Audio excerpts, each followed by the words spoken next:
Good morning, sir. Good morning. How are you? I am doing well. Hey, my apologies. I think that I had the wrong email address for you to enter as a panelist. Oh So, yeah. Well, I'm using another computer, so that might also be it. uh, hey, that's no problem at all. Do you have slides that you want to share? Uh, no, Okay, just the video. That's fine. that's fine. With the video, when you share it, just make sure we do computer sound, and I think we're ready to go. Oh, okay, brilliant. All right, so I'm going to turn this stage over to you, and I'm going to mute myself in video, and I'm going to give you the floor. Okay, just give me 1 second. Sure. Just grabbing the video. Great. Let's have a look.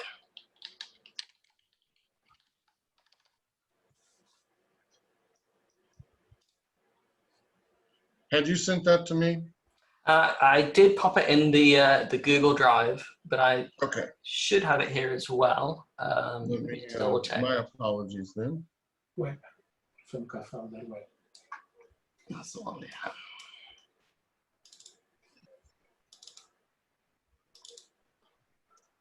Oh, I have it here. Making the world Local. Oh yeah. All right. Well, here I can do this. Okay, if you want to do it, that'd be brilliant. Yeah. Let me get it queued up here.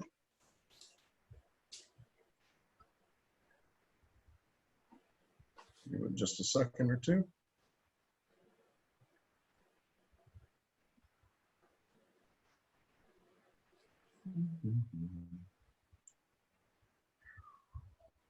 Where are you at? In Manchester, in the UK. Fantastic. And I think you guys are in North Carolina, is that right? Yeah, we've been here for about a month and a half.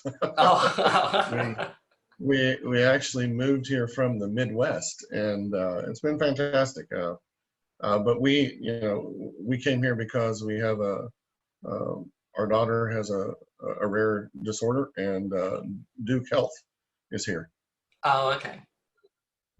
Gotcha. Go ahead and play the video. You know, in all honesty, kind of good mornings and everything is in there already. So. All right. All right. Well, we're going to go ahead and kick off with this video presentation. Arme, thank you for joining us from the UK. It is great to have you. And give me just one moment, and we'll get this started.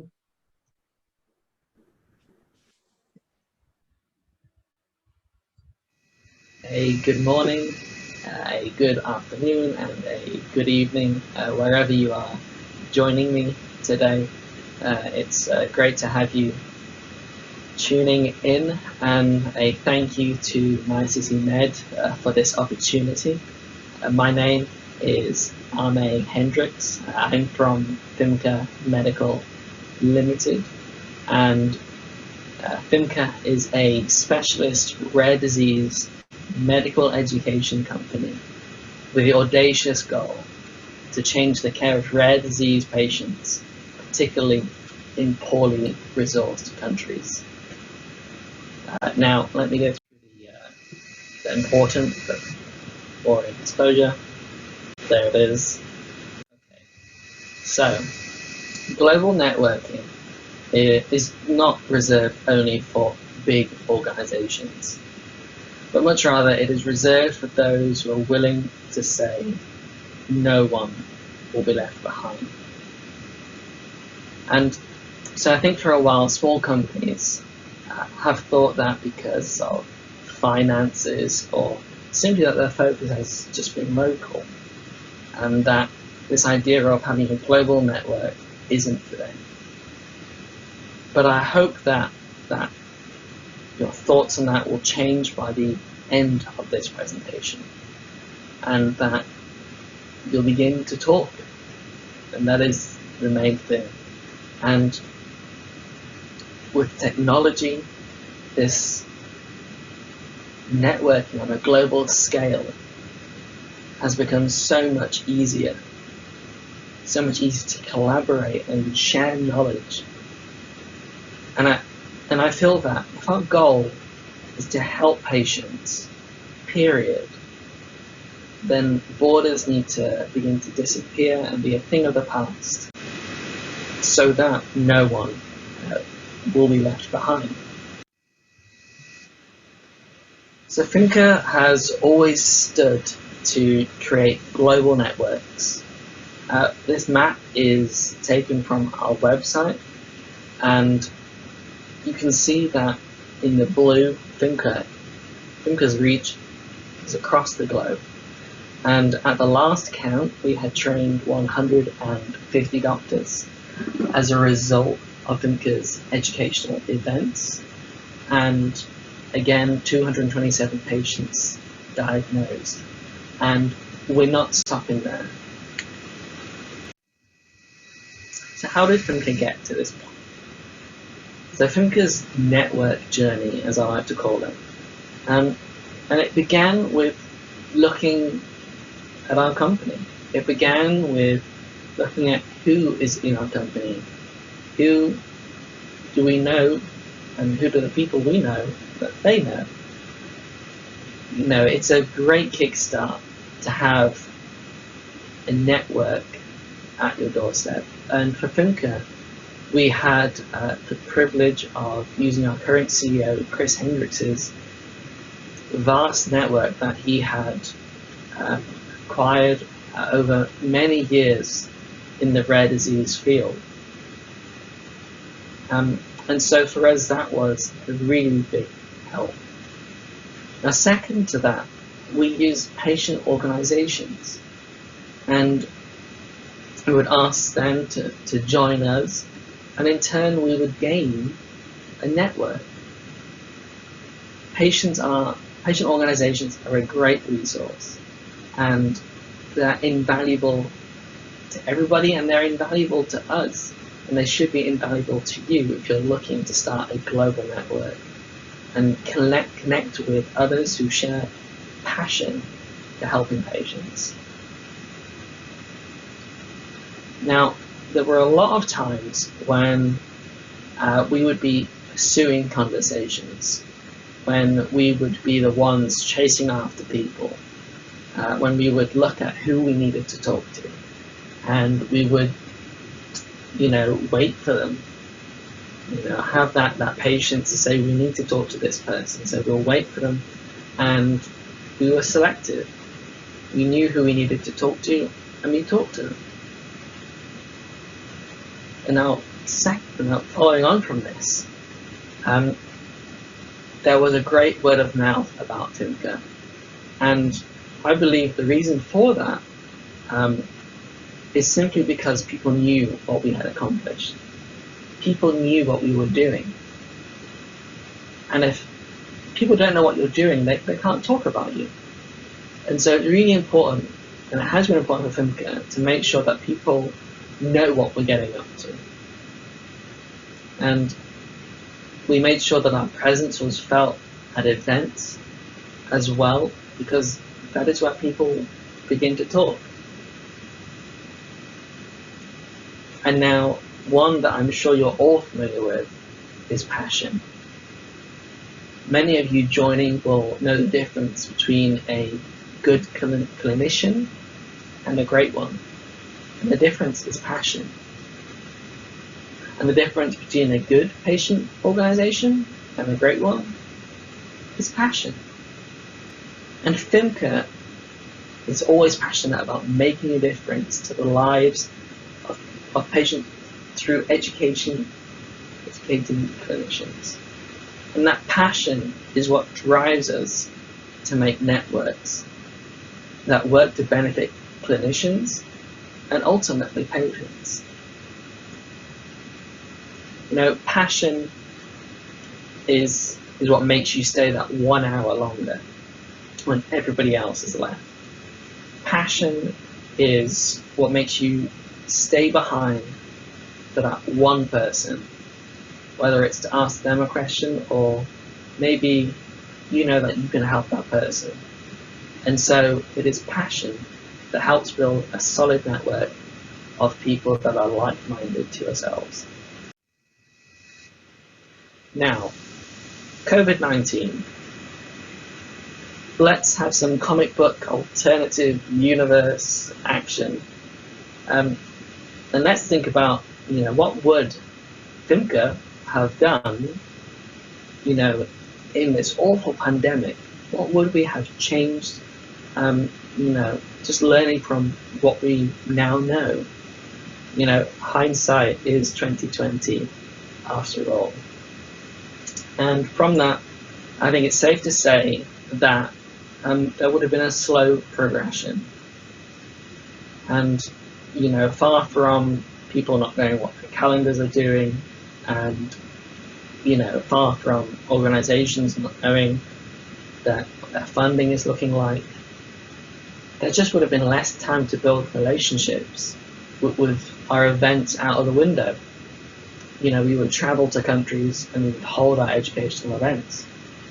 And so that building up would have been a lot slower. And, as soon as we receive an application to attend an event, that's when we would start building that relationship. And so in a bid to counteract this slow progression, we would have upped the frequency of contact that we had with those who we were seeking to make a network with. And that, of course, means that we would have needed a bigger faculty, because not all of our faculty is available every single day, every hour. It would be great if they were, but unfortunately we would have had to have gotten more people in, which you could use to your advantage as well. That is, of course, a bigger network. But, alongside that, a bigger faculty, just to make sure that we had the availability in order to make this frequent contact. And smaller groups are a great way of making sure that those networks would have been solid networks, not networks that were kind of surface level, but ones where people felt comfortable with one another. And using video chat more, I think that's a given. Seeing someone is always a great way of building that trust that is needed in making a network. And finally, you would have used patient organizations more. And simply put, patient organizations are a network in and of themselves. And so, it would have been silly for us not to use them. They're a great resource and they are invaluable. And so be sure that in looking to go global, to not forget about patient organizations. They have been honestly invaluable to us.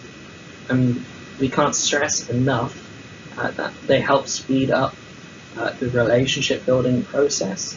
And in turn, you've got yourself another network. So, with the networks being, global networks being a big thing, so why? Why should you go and make a global network? And I think the best place to start is where we just left off. Patient groups. Looking globally, finding people who are passionate about what you are trying to do. And, FIMCA helped kickstart the notions of a doctor, getting a patient into a patient group just from educating them about the needs of patients and the benefits of patient groups and patient organizations. And it's wonderful to see, knowing that these patients now have that group of people. And it's a better support for the patient when you think globally.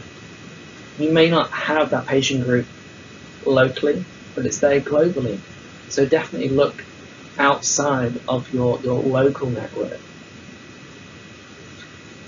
And then sharing knowledge.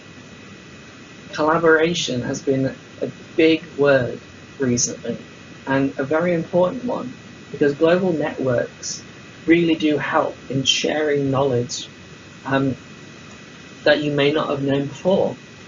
In my background of computing, the saying goes, if someone has done it before, then use that. Don't try and, do something that's already been done. So don't waste the pool of good, solid knowledge, and also don't keep it to yourself. You are also a source of knowledge. Work to share that knowledge with those locally and globally. And with that in mind, as we think of world experts, the FIMCA faculty, they're all world experts, and they constantly say, they just want to help and they just want to make a difference.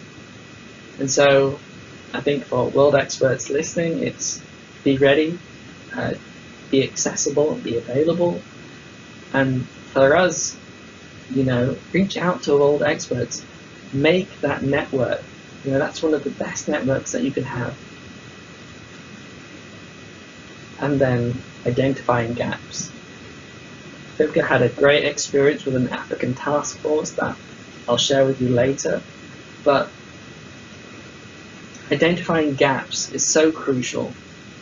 And in order to make FIMCA's network relevant, we identify knowledge gaps and offer continual educational support to address the following gaps, which are what they don't know but should know, what they don't know because they don't know, and what they don't think they need to know but they should know.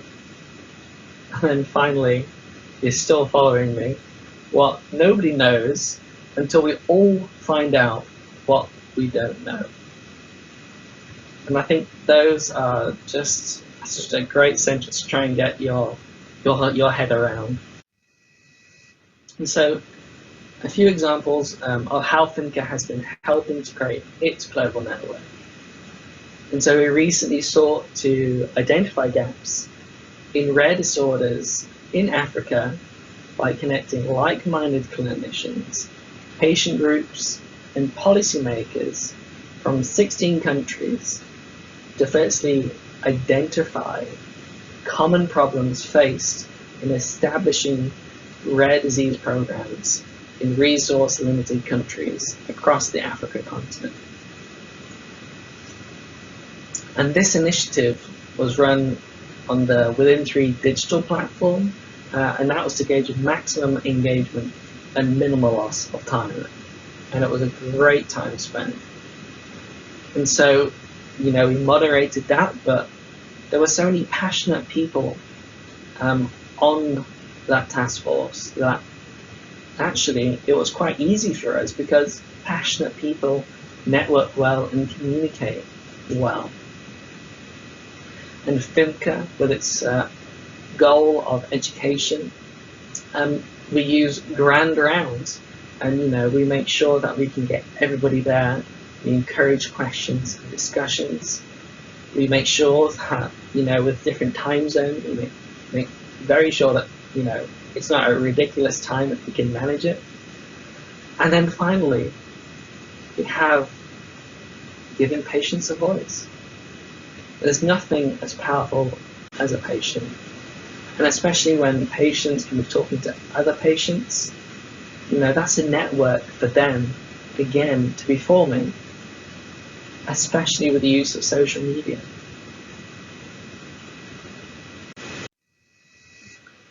So, on the outcomes of the task force and just generally our education, we have this quote from the 2016 commentary article on the universal health coverage, and it talks about no one being left behind, and really what we've found through this task force is that it should be better to say let no continent be left behind to care for its rare disorder patients. And I think that is the unfortunate truth. And we also had on this task force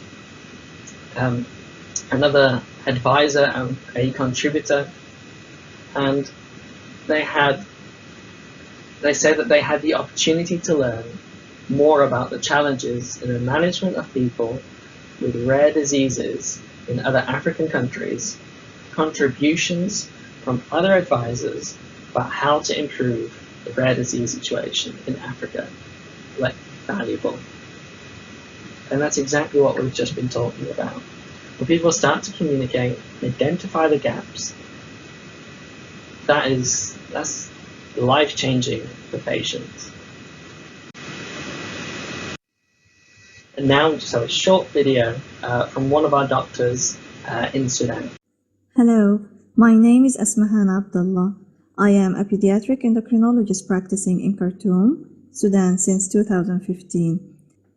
In June 2018, I was lucky enough to attend FIMCA 3-day intensive course on metabolic disorders in Botswana. I chose to attend it to strengthen my knowledge on that area and so I can help patients more. Those 3 days were like a miracle to me. I have learned a lot about inborn errors of metabolism, clinical suspicion, diagnostics, and available therapeutics, and that even in the limited resource setting, we can make a difference. I have also learned about the importance of creating patient support group, and actually I did one for patients with osteogenesis imperfecta, which is very successful. I have also created great links with other people, and I would like to mention one, which is Centogene Laboratories, which without FIMCA support, I would have never been able to send blood samples and get results in a very professional way. Grand rounds and educational platforms that were offered by FIMCA were one of the most educative, interactive, and informative sessions that I have ever attended. I started to teach residents and fellows more confidently after those great sessions. That was a great video, and thank you again to Asman for sending over those pictures for us to use. And it's really important for us that we work to create networks and help these doctors in not just being able to ask the person next to them, but world experts and their global colleagues. And in giving patients a voice, we recently had the privilege of working with a MP6 patient, Ollie, and his family in looking at how COVID affected their lives. And here's just a clip from that video. The condition I have is called mucopolysaccharidosis, or Maroto-Lamy, though we call it MPS 6 for short. It's a genetic condition whereby I'm missing an enzyme. Gags build up in my body that are not broken down by the enzyme, and eventually over time cause damage around joints and soft tissues.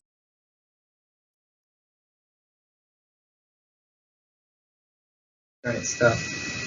So that was Ollie speaking, and it was, as I say, so great being able to give him that voice and connect with him and understand the issues that he was going through during COVID. So now we've come to that time where we have to talk about barriers, and of course there are loads. With most things in life, you're going to have things that will stop you trying to do what you want to do. And so with global networking, I think these few are probably the main barriers that you will face. Technology, power, language, cultural, funding, and time. And so for technology, you'll have some countries just don't have access to the right technology. And for power, they may not have a constant internet connection, they may not have a good internet connection, they may not even have power. And so it's working to see what can be done rather than saying we can't do anything. And of course, language is a big one for working globally. Not only is literacy a problem, but sometimes even terminology within the rare disease field can be an issue. We've certainly experienced that at our events with translators. We've sometimes had to ask the faculty to chip in and help the translators, just because of the rare disease field having such super specialized terminology. And then cultural, I know that there are times of when people simply won't want to approach world experts, maybe because they feel it would be disrespectful of them. And I think a lot needs to be done to make sure that that is not the case. And then funding and GDP. I don't think it takes the imagination too far to think to realize that, especially at COVID, that COVID-19, that funding can be an issue in some places, especially taking the time to network does cost time, does cost funds, sorry. And then, of course, thinking about time. It's realizing that availabilities will be different. You know, I know for some doctors in Africa, they are just constantly working their hearts out. And so finding a time to connect with them can be difficult, but again, not impossible.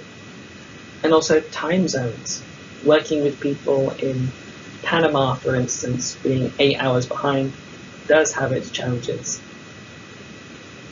So then, what can we do? With technology, I think it's important that we realize that we can contact developers, we can ask them about translations. We at PIMCA have done that numerous times. We've asked companies whether or not they have anything on their roadmap in terms of translations of their software, or allowing us to use translators within their software.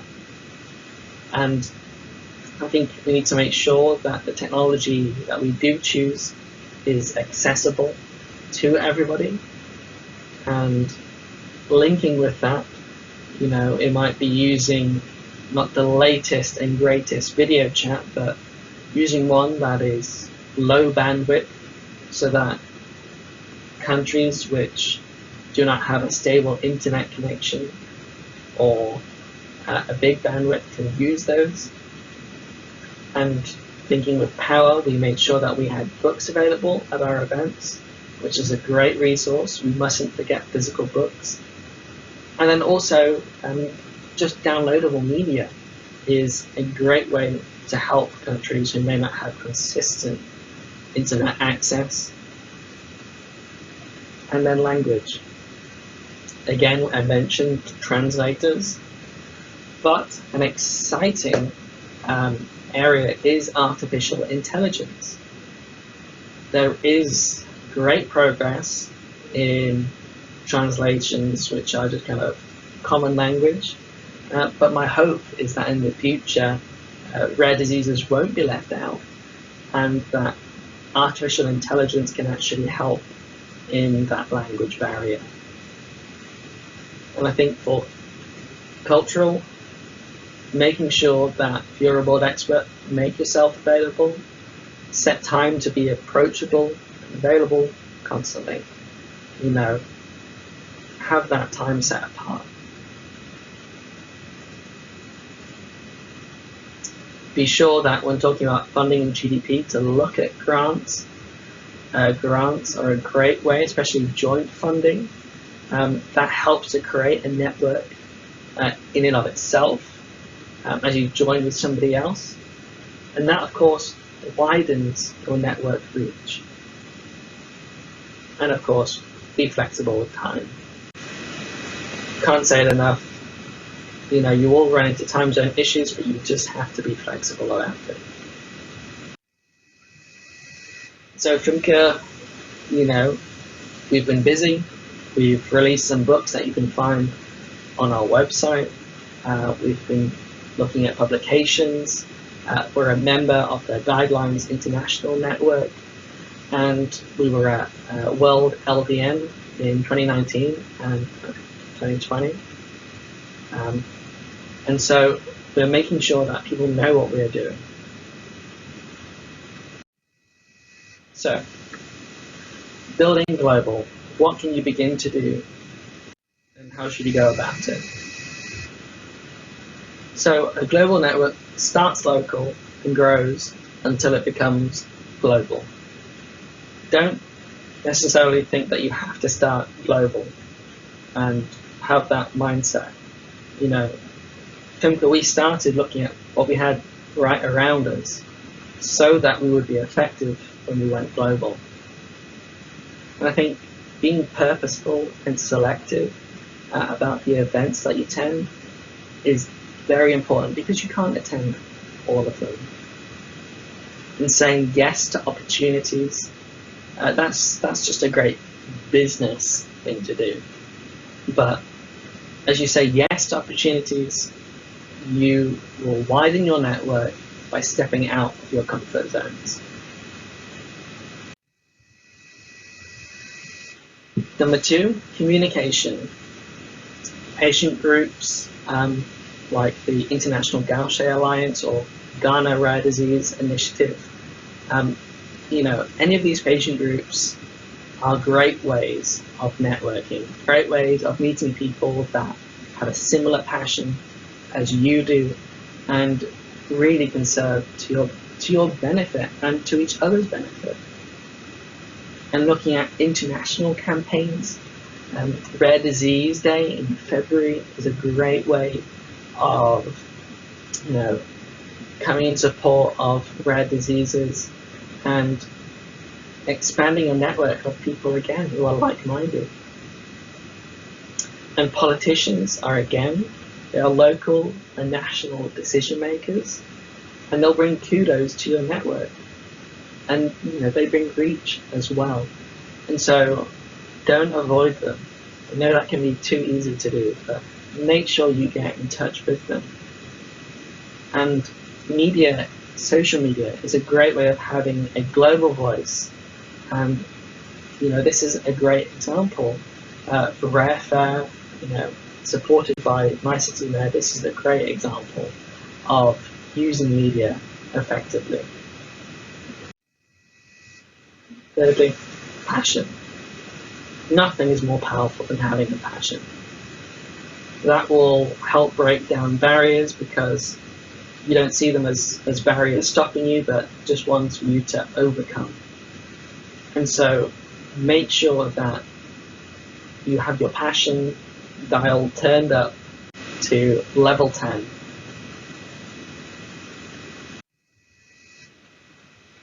And FIMCA is about bringing hope. And for all of us, we can begin to realize that networks are the feeding ground for knowledge. And knowledge is exactly what gives a patient hope. And a hope, like passion, is so powerful. So powerful in the lives of patients who don't have hope.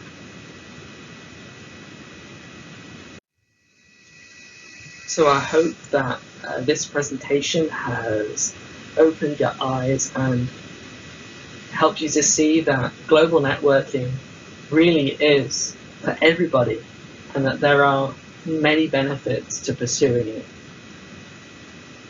If you would like to get in touch to ask questions or anything, please do.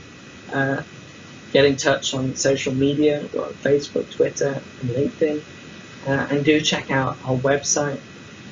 And it's been great being able to speak with you all. And hope that COVID will be over for all of us soon. Stay safe.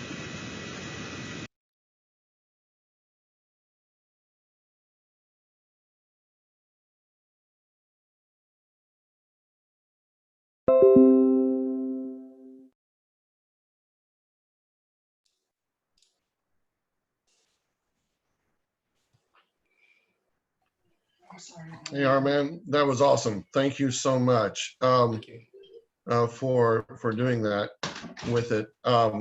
Couple of, saw some of your barriers there and with it. So I wanted to ask you just a quick question about, with your organization, obviously in that global stretch, what is something that would help your organization probably the most? Right, what would help us the most, just in terms of reaching people, was that? Yes. I think honestly, I think the biggest thing that would help us would be language. I think just overcoming that language barrier can be and has been one of the kind of biggest headaches, if you want to say that. Just simply because we want to think globally, you know, we have to communicate in different languages.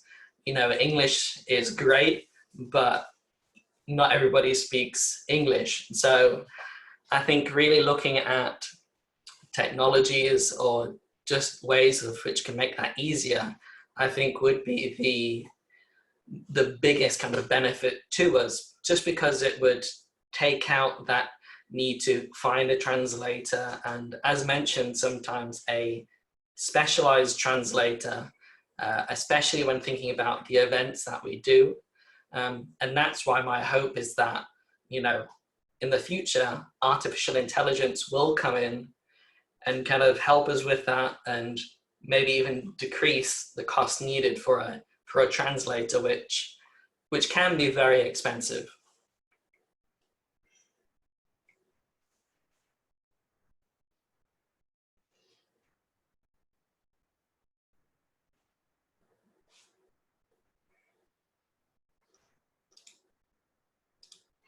Oh, sorry, Jeff, I can't hear you. I think you're still muted. Yeah, I can see where that could be expensive. You know, today we are going to be having a rare technology panel where we're going to be discussing some of those barriers. And I'm going to bring it up kind of as a talking point, because even with artificial intelligence that's out there, the delivery of that in some of the regions that you're talking about can be spotty and sketchy. And how we get that type of stuff there and accessible. Yeah, definitely. Especially with, you know, as mentioned, you know, power issues, internet issues. And at present, a lot of artificial intelligence does run off cloud servers. And so that requires a good constant internet connection, especially if you want it to be in real time. You know, it's another thing having translation that is maybe staged over a couple minutes. It's another thing if you want it conversational based in real time, and also highly kind of medical, sometimes terminology that is very new terminology as well. So that is, there's definitely barriers upon barriers, but you know, it's only barriers to overcome. That's right. All right. Let me take a quick look here. Want to thank you for taking the time. Thank you for the video. We'll definitely have this back reposted back out here for a time period so that people can access it that didn't get to see it this morning. And really appreciate what you're doing and everything that you have, that you're pushing toward. And if there's anything that My City Med can do to help, please reach out to us. Thank you. And thank you again for the opportunity. And we'll definitely reach out to you if there is anything. All right. Thank you. Talk to you soon. Thank you. Bye.